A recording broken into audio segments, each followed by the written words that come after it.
by tasting Gino's toast, it's like, it's high quality cheese, you know? And it's like, I miss that flavor so much. Hello and welcome to Lawd Lukan. It's time to get back to some reality-ish TV with a trip to 90 Day Fiance between the sheets. In today's show, we'll be discovering the origins of Florian and his family business. Also, Rob the Nob describes his relationship with Sophie. Cold, wet tuna. Gino and Rob Schneider are answering the question that everybody wants to know. You wanna see if my head is like a baby's bottom, huh? Jasmine storms off crying, for a change. I just wanted to save my marriage, I don't know how. No one could accuse Natalie of being a $5 hoe. $20. $20. All this and much more right here on the Lawd Lukan channel. This isn't good.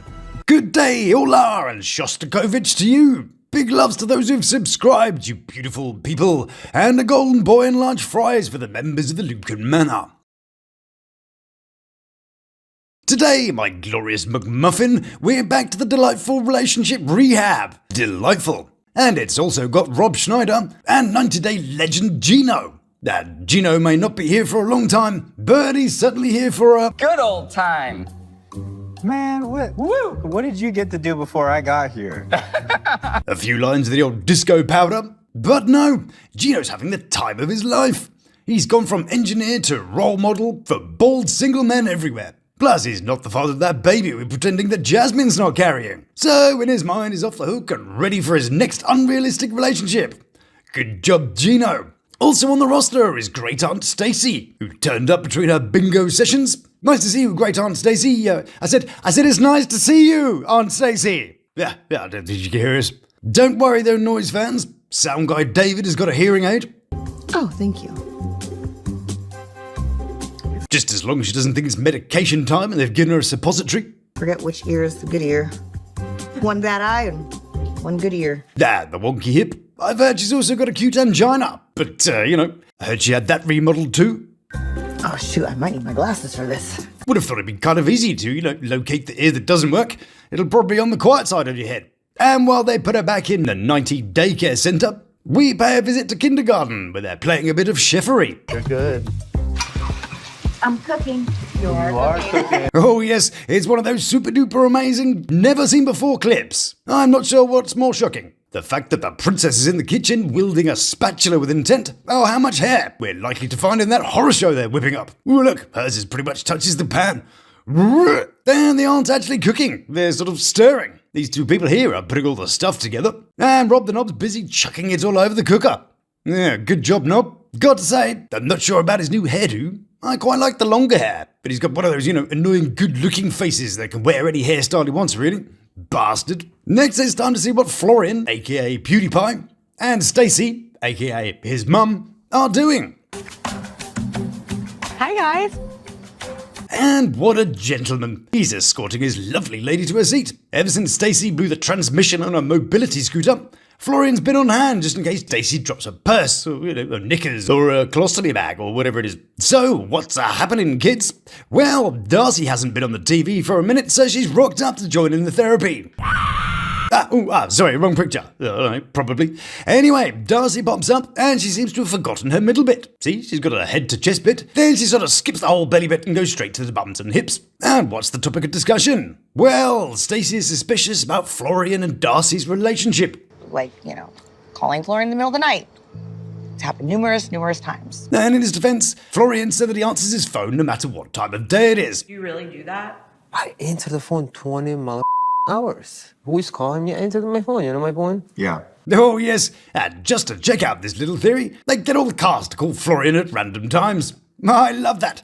It's something I'd do. Florian loves it too. Jesus Christ, what happened with this? Everybody calling you? Yeah, I'm looking like a pizza guy. Back at rehab, and Stacey is incredibly concerned about the relationship between Florian and her sister. She feels that Darcey is trying to lead him astray and is sharing too much personal information. I look like it's my sister, You don't see it in a sexual way. What? Florian says she's like his sister. Isn't that lovely? Embracing family like that, in the good old Albanian way. Fun unrelated fact. Albania is one of the 89 countries where incest isn't illegal. Apparently, there's not much information on where Florian comes through. Just vaguely Albania seems to be the answer. Hang on a second. Florian has been described by Stacey as being a talented furniture designer, and then he came from a family business. And the only family-related business I could find that was or is related to the Sukaj family is this one based in Skoda, Albania, which happens to be the place where his sister, Elmira, sadly died of cancer. Which takes us to this company, owned by the Sukaj family, of Skoda in Albania, with its interests including furniture and home furnishing. Seems legit. Well, if it wasn't just a face of a company with 0 reports filed, no website, and no records other than this, yeah, I'm sure those, Albanian companies are totally legit. Fun unrelated fact number 2. Albania has been declared Europe's narco state. A place where narcotics underworld has penetrated all of the legal institutions. See? Penetrated. So, you ever wondered where Florian came from? I'd say with some certainty, Skoda, Albania. You're welcome. Right, back to rehab, and Florian and Darcey have to pretend like they don't like each other and play offended by Stacey's accusatory question. That is disgusting. Alright, yeah, you don't need to get carried away with it. I'm sure Darcey doesn't need to hear that sex with her would be disgusting. Just let Stacey know it's not going to happen, like Darcey does. Would never even think that or feel that, and for her to think those thoughts. See, demure, moderately sensitive, but not on Florian. That is disgusting. Okay, yeah, thanks. You already told her that once. I'm sure sleeping with Lurch's little brother isn't the thrill ride either. Just saying. Darcey does, of course, look exactly like Stacey. So you better be careful what you say in this position. In a typical situation, telling your partner you find the other woman repulsive is perfectly okay. But imagine if he was stupid enough to do that here. It's like saying something like, nah, she's way too old for me. Or, nah, her face is a bit startling. And after all the debate-a-rama, Stacey is still not reassured. I feel like they didn't really give two about my feelings or the boundaries because they actually hung out later that night at the bar. Meanwhile, Detective Gino is on the case, putting Florian through some intense questioning. The question? How on earth can you tell which one's which? Presumably it's the precursor to the question, have you ever accidentally smacked the wrong bottom? Or have you ever put your arms around the wrong twin? Or, go on, tell us, we all know you're remodeling her foyer. Oh, yeah, sorry, I suppose it's supposed to be a question, isn't it? Okay, I'll try again. Go on, tell us, we all know you're remodeling her foyer. Potato? Good job. So, what is the key to telling which twin is which? What the hell is wrong with you, man? Yeah, Gino, exposing that he totally doesn't have a clue which one's which. Except one of them says, don't tell Stacey, after you've done the old Florian frolic. Back with the rest of the group, and Rob has picked a nice quiet moment to try out his super smooth lines. You want me to take you tonight? Nope, never, you slimy piece of skin crawl. Well, it would have been a nice quiet moment to look like a twat in private, but no, he did it right there on the bus, spreading a wave of cringe and awkwardness around the poor people next to them. And Natalie, bless her, needs to do some special spells and finger stuff to ascertain whether or not he's genuine. Looking, hearing, sensing, to understand, is it true or is it a game? Wow. Wow, yeah, amazing. Yeah, great. So you need to do all that to see if he's serious about wanting to sleep with you? But it was kind of spell thing as well. A spell? Yeah, sure, a spell. Well, let's look at the evidence. He's a man, and he's been drinking. Of course he wants to sleep with you. He'd probably sleep with Professor Vanessa and a delightful woolly pulley if he could. Anyway, enough of these two. No one really cares what they get up to. Let's go see what Gino's up to. You wanna see if my head is like a baby's bottom, huh? And today we're gonna kick off with a super special Gino intro song. Hold on to your pants. Here comes the Gino segment. Woo! Good old time. Gino in a hat. Woo! Good old time. Gino in a snap. Back, dodging all the flack. Wife shouting hard, Gino under attack. Jasmine got the pipes like thunder when she claps. Gino in the hat, too cool to take a nap. Got a chrome dome, but he ain't alone. Jasmine hollering, sounding like a cyclone. Hat on tight, keeping in the fright. Bald but bold, rocking day and night. Chill, Gino in the hat. Gino in the hat. Gino in the hat. Oh, Josh. Oh yeah! And today, conversation in the van has turned to Gino and Jasmine's favourite subjects. Jasmine's bum and Gino's feet. Now, I do apologise for the awful mental images you may have after this point. So the group is saying that Gino should wash his feet before presenting them to Jasmine. Just wash them so she doesn't think it tastes like. Well, she likes it dirty. Okay. Oh yes, Jasmine's got a perfectly disturbing reason why she does it. Apparently, since turning vegan 10 years ago, she misses the flavour of cheese. Hold on to lunch. By tasting Gino's toast, it's high quality cheese, you know? And it's like, I miss that flavor so much. And if that wasn't enough, Jasmine has a special word for her lady garden. So you're like, open your eyes, and I just... So you saw my frog. That's right, a frog.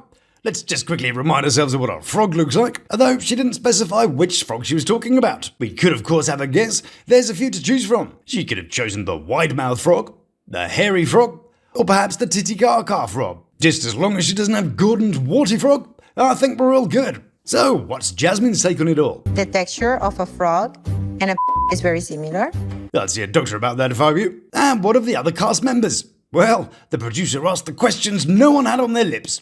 I mean, on the tip of their tongue. That's not much better, is it? Do either of you have names for your private parts? Kitty. 0 points for that answer. Way too obvious.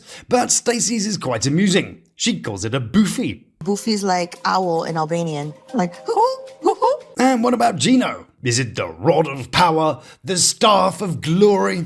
Tell me what Gino's nickname is. Christmas ornament. Why? Because it's brown. It's just decoration. Delightful. And what are the noises that frogs make? Well, for the answer for that, let's go over to Lawd Lukan for today's lesson in foreign animal noises. Spain, dogs go wow, wow. How in London? Woof. In Russia, how? What is noise frog make? I think you got the wrong animal. It's a frog in Russia. Those Russian frogs jumping all over the mountains. Right, it's time for the final trip of the day, and it's back to Jasno, and they're talking at the bar. Ooh, my goodness. And Gino, who in that lighting looks like an extra from Braveheart, is struggling with Jasmine's proposal for an open marriage. I was pretty clear about the open marriage, and, you know, that's not me. Well, I guess it'll be her legs that'll do all the opening. And then mean old Gino ambushes Jasmine. Gino ambushed me. Yeah, that dastardly evil genius, tricking people into stuff with his, charisma and his, shiny bald bits. And how did he do that exactly? Well, let's watch. Do you have someone in mind that you want to have an open marriage with? Yes. Whoa, steady on there, Gino's Inquisition. Going ahead and, asking her straight up like that, you devious bastard. And with that, Jasmine storms off for the 100th time, leaving Gino behind. I just wanted to save my marriage. I don't know how. What should I do now? I don't know. I don't know what to do. I don't know. Well, I'd say that sleeping with other people isn't always the best way to save your marriage. But, you do you. Now, will the open marriage work? Will Florian stay out of Darcey's pants? Will Brandon never grow up? Find out in the next thrilling installment coming soon. And that, my fine friend, is all that we got time for today. It's been a pleasure to amuse you, and if you like what I do, then do try one of these little beauties. Join us weekdays for offbeat news and reviews at Coffee at the Manor, and I'll be back soon with some more reality witticism and musical interludes. So until we meet again, stay beautiful, love to my three, you take care of yourself.